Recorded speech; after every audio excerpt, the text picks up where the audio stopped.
Good evening, students. Now I'm going to focus upon what I call it as idealism versus the empirical studies. Now we have already gone through in my past, in my prior, video lecture wherein I discussed about empiricism. Now idealism is also another theory of knowledge. That's number one. It gives you a clear picture about the knowledge through a priori processes, or it is said to be innate. We will see both the schools are there. On one hand, we are talking about a priori knowledge. On the other hand, we are talking about the innate knowledge also. So there is always this element of intuition coming in whenever you pick up one or the other form of idealism, schools of thought, and you can think and see how well the intuition plays a role. So now when we talk about the valid sources of knowledge, okay, the differences come between the Western thinkers and the Indian philosophers, and later on I would show it to you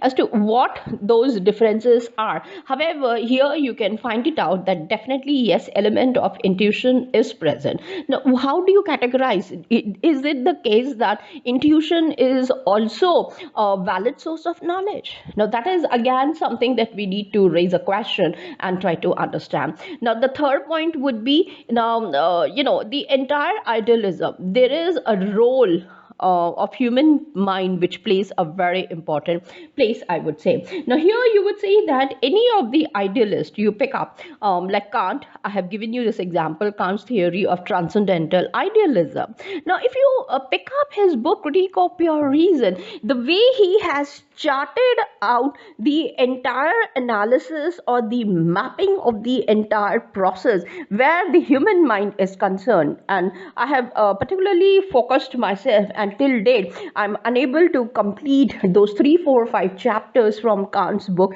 Critique of Pure Reason, just to understand how he is trying to focus and develop the conceptual framework for his transcendental idealism. So if you are able to understand that picture, you would be able to see.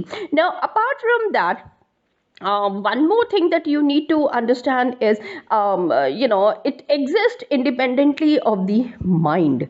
Now one has to see idealism, this is another school, which is existing completely independent of the mind. So everything is taking place outside the mind, or is it dependent upon the mind, is something that you need to question and go ahead. Now in Plato's theories of forms, you need to understand, wherein he says that okay fine, I have a mind, a brain is there, then he talks about the mind, then he talks about consciousness, then he talks about forms and different levels of forms, the role of the memory, then mimesis, then how the kinesis is taking place, and he goes ahead with his conceptual framework. So if you are able to understand, then we can see that yes, idealism really talks about the dependence of the brain or mind. Now I'm making it brain or mind because I'm not sure whether they are relying on the brain itself, or are they purely talking in terms of mind. Now, and how do you differentiate these two things also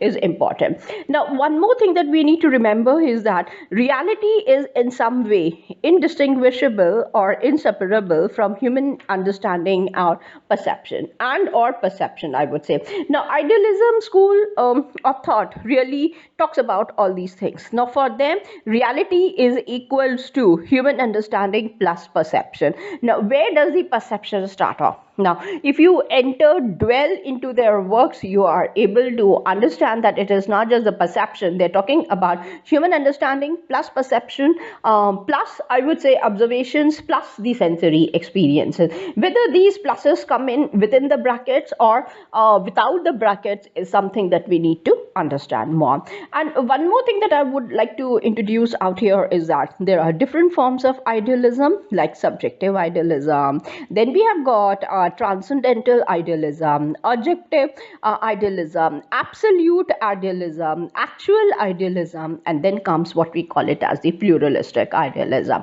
Now these are the various forms of idealism, and it totally depends upon you which one you are going to pick it up and you are going to focus in your studies also side by side. So let me give a full stop for idealism and come up with another theory of knowledge in my next video. Till then, thank you and take care. Bye.